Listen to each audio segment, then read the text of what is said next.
itong si Speaker Romualdez ay may SM tour. So nag-iikot po siya sa iba't ibang SM malls para magpamigay nitong mga ayuda galing sa AKAP program, no? So paano ba nagsimula itong AKAP program na to? Actually for 2024, ang budget po sa AKAP program ay umabot ng 26.7 billion pesos.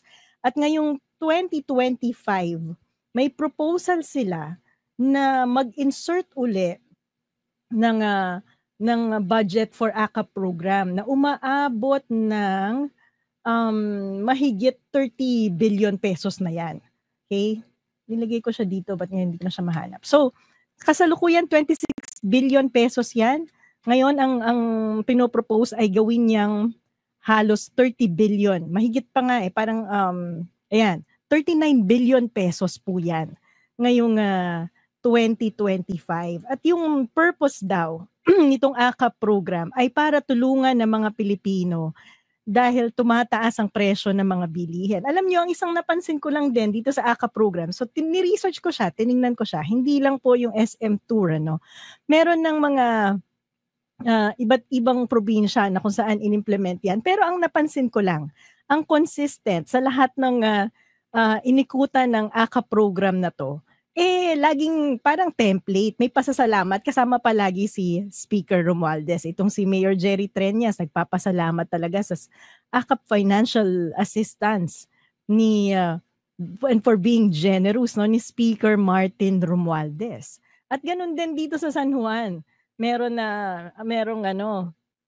pagkapasalamat din. Ganun din kay Speaker Romualdez. Kaya napatanong talaga ako, campaign fund ba to ni Speaker Romualdez? At laging present siya sa lahat ng pagdidistribute nitong mga ayuda under the AKAP program.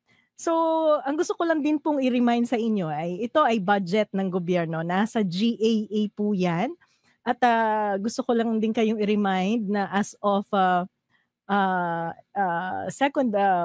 February 2024, ang budget deficit natin ay napakalaki na, 164.7 billion ang budget deficit according to the Treasury. So ibig sabihin, yan yung kulang sa revenue na kinukolekta ng gobyerno. So kailangan nating mangutang para tustusan itong mga programa na nakasaksak dito sa ating budget. May tanong dito si nasa na yun? May binabasa kanina kung kasama daw ba itong AKAP project sa GAA at meron bang ayuda, meron bang AKAP project in previous years? Actually, bago po itong AKAP program noong 2024 at na-surprise na naman ng lahat. Kasi itong AKAP program ay sumulpot lang dun sa bicameral committee conference, no? Parang yung mga nangyayaring lagi kong kinukwento sa inyo, kung bakit kinukuha ngayon yung 90 billion pesos ng PhilHealth Fund dahil nagkaroon ng allocation sa mas malaking budget sa infrastructure sa DPWH para palakihin yung budget sa flood control, para palakihin yung budget ng House of Representatives, palakihin ang budget ng Senado, tapos wala palang pampondo sa mga importanteng infrastructure project ng gobyerno. Wala palang pampondo dito sa pangpasweldo sa mga healthcare workers natin ng utang ng gobyerno panahon pa ng pandemic. So kasama sa mga in-insert sa budget, hindi po ito unprogrammed ha. Guaranteed funding po ito sa GAA ay itong AKAP program na inilagay sa DSWD. Alam niyo po, di ba, kapag kinukwento ko sa inyo, kapag nagbabudget tayo, dapat yung bawat ahensya pinag-aaralan, paano ba natin magagastos effectively itong mga taxes na kinukolekta natin sa taong bayan? At paano ito makaka-contribute dun sa national objective natin? Halimbawa, lumiit, poverty reduction, or bawasan ng inequality sa bansa, pagandahin ang quality ng edukasyon, siguraduhin na bawasan ng vulnerability natin sa kalusugan. So yun yung mga national objectives natin. Kung yan ang national objectives natin, paano nag-a-align itong mga programa na inaalatag ng ating mga ahensya para matupad yung ating national goal?